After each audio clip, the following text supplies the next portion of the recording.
mbifurije gukomeza kumererwa neza. Niba utameze neza ndakwihanganishije. Nitwa na Kreti Ntirushwa, aha ni ku Ibendera TV.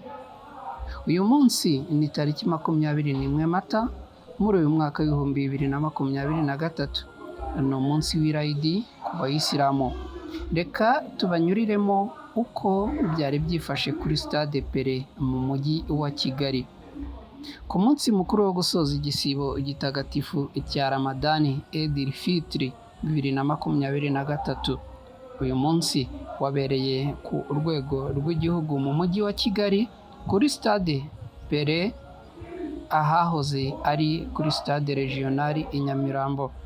Abatari bake mu bayisilamu bari babukereye mu myenda myiza ibereye ijisho rya buri muntu wese.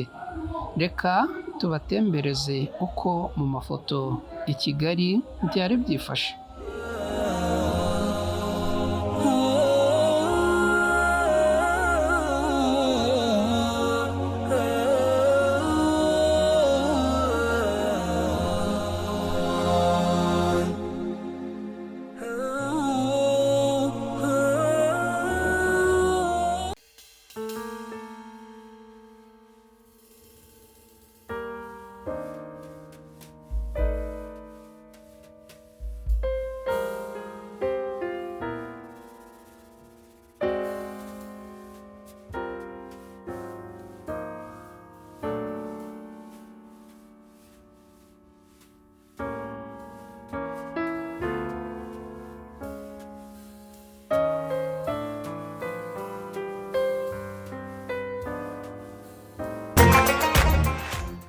Umuyobozi mukuru w'abayisilamu mu Rwanda Sheikh Hitimana Salimu yageneye ijambo rikubiyemo ubutumwa nyamukuru ku bayisilamu bose mu Rwanda.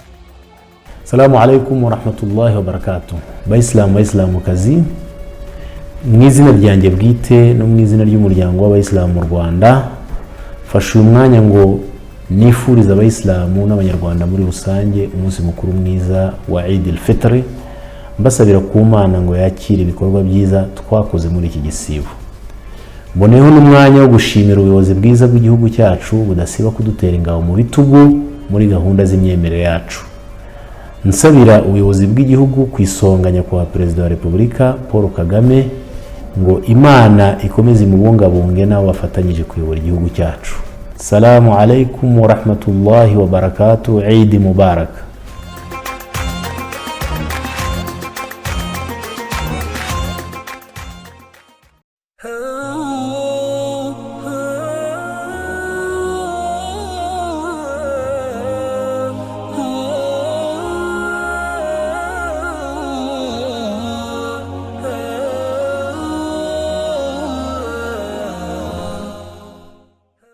Nguko uko umunsi wabo i Nyamirambo byari byifashe.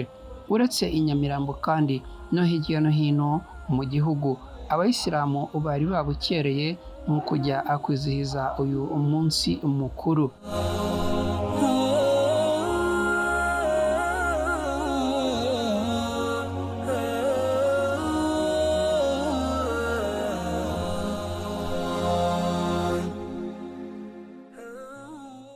Ndabashimiye cyane kandi ariko nkomeza kwifuriza abayisilamu bose kugira umunsi mwiza w'irayidi. Mwirirweho, mugire amahoro n'amahirwe.